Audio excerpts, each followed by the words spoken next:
অবসরপ্রাপ্তদের আরো অনেক বেশি তারা এই অসুবিধার মধ্যে আছেন। তারা বয়স হওয়ার সঙ্গে সঙ্গে তিনি এবং তার পরিবারের তার স্ত্রী তারা রোগে আক্রান্ত। সেই রোগের যে খরচ, ওষুধের দাম তো থেমে থাকেনি, ওষুধের দাম তো অথচ রাজ্যের মুখ্যমন্ত্রী একমাত্র মানুষ যিনি এটা বুঝতে পারছেন। উনি বলছেন এটা নাকি সাবজুডিস ম্যাটার। কাকে সাবজুডিস বলে? উনি গেলেন সুপ্রিম কোর্টে ওই সওয়াল করতে এসআইআর নিয়ে। সেই দিনই সুপ্রিম কোর্টের বিচারপতিরা ওই অর্ডার বের করে দিলেন। তারপরের দিন প্রধান বিচারপতি বললেন যে ডিএর অর্ডার বেরিয়ে গেল। তো এই যে এইভাবে এর আগে তো আমাদের বলেছেন ঘেউ ঘেউ মেউ মেউ করবেন না, আমরা সব নাকি চোর, ডাকাতের সর্দার। তো এখন দেখা যাচ্ছে যে আমাদের টাকা চুরি করেছেন উনি, আমাদের টাকা ডাকাতি করেছেন উনি। সেই টাকার হিসেব কোথায়? 8 লক্ষ কোটি টাকা যে ঋণের কথা বলা হচ্ছে, সেই টাকা সমপরিমাণ টাকা কেন্দ্রীয় সরকারের থেকে পেয়ে এই সরকার সেই টাকা হাফিজ করে দিয়েছে। আমরা সেই বলেছি বারবার, শ্বেতপত্র প্রকাশ করুন যে কোথায় সেই টাকা গেছে। আমরা কেন ওই যে 100 দিনের কাজের টাকা বা ওই আবাস যোজনার টাকা সেই নিয়ে আমরা কেন দেখতে যাব? রাজ্য সরকারের যেটা দেওয়ার কথা, কেন্দ্রীয় সরকারের থেকে টাকা পেয়ে গেছে, সেই টাকা অবিলম্বে প্রদান করুন। আর যদি সেটা প্রদান না করেন, সেটা যদি না দেন কোর্টের অর্ডার না মেনে, তাহলে জেলে যেতে হবে। আর তার পাশাপাশি এই রাস্তার আন্দোলন, আজকে আমরা মিছিলের ডাক দিয়েছি, এরপরেও যদি সরকারের টনক না নড়ে তাহলে পশ্চিমবঙ্গ অচল করার দিকেই আমরা যাব। কতগুলো সংগঠন আজকে আছে?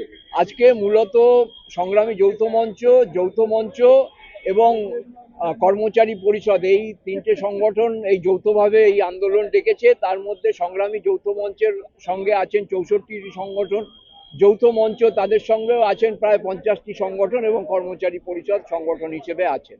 আপনাদের তো কালীঘাট যেতে দেবে না? না, কালীঘাট যেতে দেবে না কি দেবে না, এটা তো মুখ্যমন্ত্রী যদি সাহস থাকে যেতে দেবেন।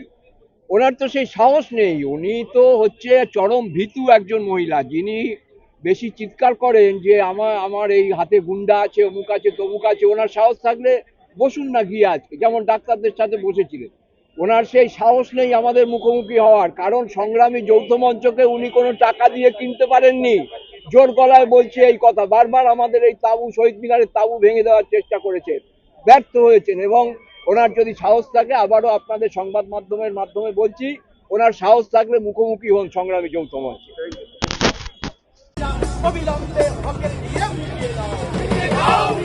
ওই আলিম মালিক জানি না, কোথায় পাবে বুঝি না, অবিলম্বে হকের নিয়ম ফিরিয়ে দাও।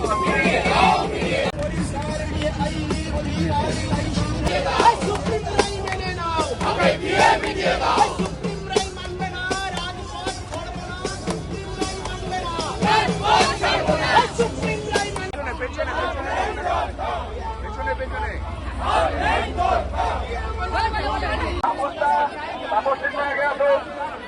তাপস সিংহ আগে আসুন।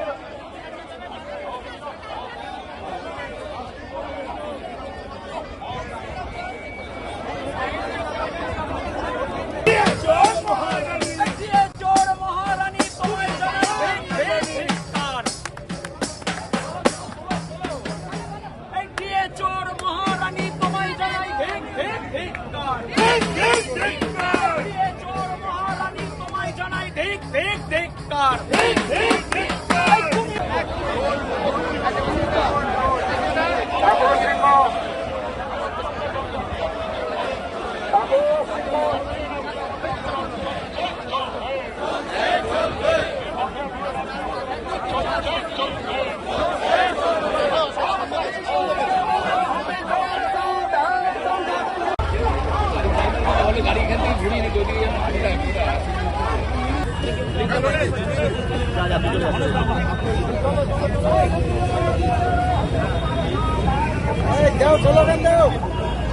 তো কি করছিস? সুপ্রিম রায় মেনে নাও, সুপ্রিম রায় মেনে নাও, সুপ্রিম রায় মেনে নাও, দিয়ে খেলো বড় লাল। সংগ্রাম থামবে না, থামবে না। চুপি রায়ে পরিষ্কার আরে মিছিল দিতে না, ভারত চালাও তাও দিয়ে মাথা ঘুরিয়ে সংগ্রাম চলছে। সাথে যৌথ সংগ্রামী মঞ্চে আছেন আপনারা, আপনাদের সাথে কতগুলো শিক্ষক সংগঠন আজকে এই দাবি নিয়ে নামছে? এটা শুধু শিক্ষকদের তো মিছিল নয়, মানে এই মিছিলটা হচ্ছে সমস্ত স্তরের কর্মচারী, শিক্ষক, পেনশনারদের মিছিল, স্থায়ী অস্থায়ী কর্মচারীদের মিছিল। আপনি দাবির কথা বললেন, আমাদের প্রথম দাবি এখানে লিখেই রেখেছি, দেখুন, অনিয়মিত কর্মচারীদের নিয়মিতকরণ করতে হবে। 6 লক্ষ শূন্য পদ, সেখানে নিয়োগ নেই। এই নিয়োগ না পেয়ে ছেলেরা পরিযায়ী হচ্ছে, সেই ক্ষতে প্রলেপ দেওয়ার জন্য ওনাকে যুবসাথী চালু করতে হচ্ছে। এই যুবসাথী 2013 সালে চালু হয়েছিল, 1,500 টাকা তখনও ভাতা ছিল, বেকার ভাতা। 10 বছর পরে, প্রায় 13 বছর পরে বেকার ভাতা 13,000 টাকাতেই, মানে 1,500 টাকাতেই রয়ে গেছে। এটা তো 4,500 টাকা হওয়া উচিত ছিল। আমরা দাবি জানাচ্ছি যে যুবসাথীর যে ভাতা দেবেন সেটা 4,500 টাকা করুন।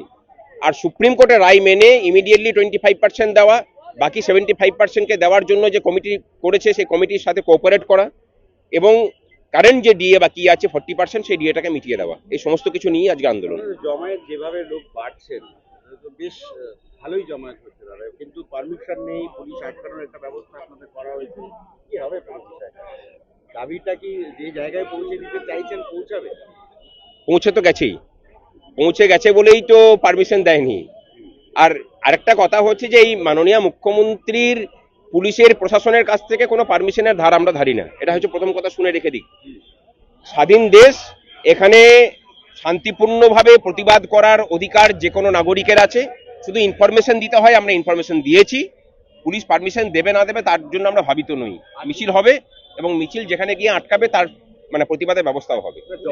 জমায়েতে এত সংখ্যক মানুষ আপনাদের সাথে ঘুরছে, সেটা মূলত কেন? কারণ তাদের দাবিগুলো কি আপনারা পৌঁছে দিতে পারছেন? প্রাতিষ্ঠানিক যে দুর্নীতি রাজ্য জুড়ে চলছে, যার প্রাতিষ্ঠানিক দুর্নীতির শিকার এই রাজ্যের কর্মচারী, পেনশনাররা, এই রাজ্যের শিক্ষিত ছেলে মেয়েরা, সেই সমস্ত কিছুর মানে ক্ষোভের